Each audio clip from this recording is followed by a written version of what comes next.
I once contemplated how easily human love fades away, and it reminded me of a time in the past when a certain person's love was broken, but God had restored it. God's love does not fade away, and He does not grow weary of loving us. This is what I hope this account will demonstrate today.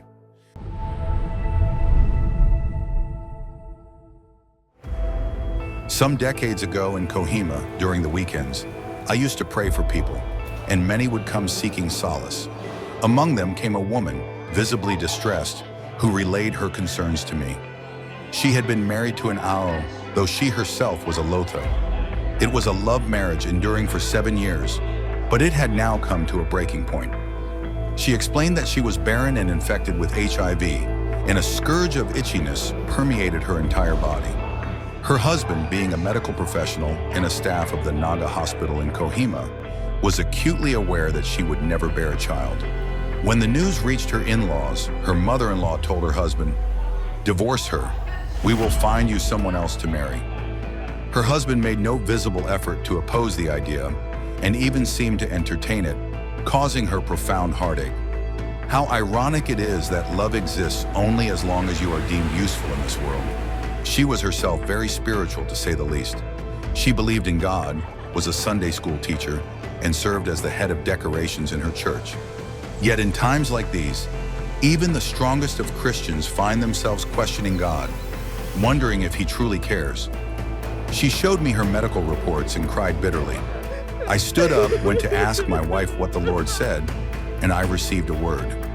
I returned to the woman and told her, "The Lord says you will have a baby boy." As soon as she heard me say it, she wailed even more bitterly and for an extended period. Then she looked up at me and said, "What about my HIV? My child will be infected." I replied, "The Lord will heal your HIV first."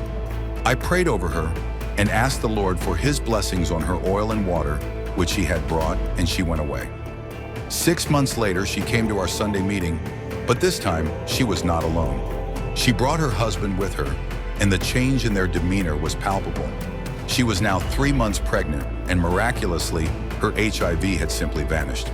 Her husband, astounded by this incredible turn of events, had been moved to propose they attend church together. With a voice filled with awe, her husband said, "As a medical professional, I know this is not possible. Only God can do it." Yes, indeed, he is right. As is written in Luke chapter 137, "For nothing is impossible with God."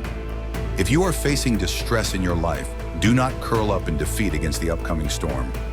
Divorce, abortion, strife is not your solution. Jesus is your solution.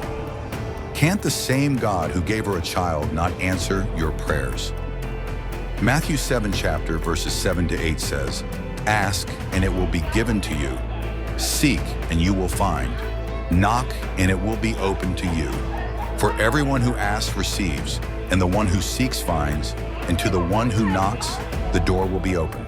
And as it is said in Matthew chapter 6:8, "For your Father knows what you need before you ask Him."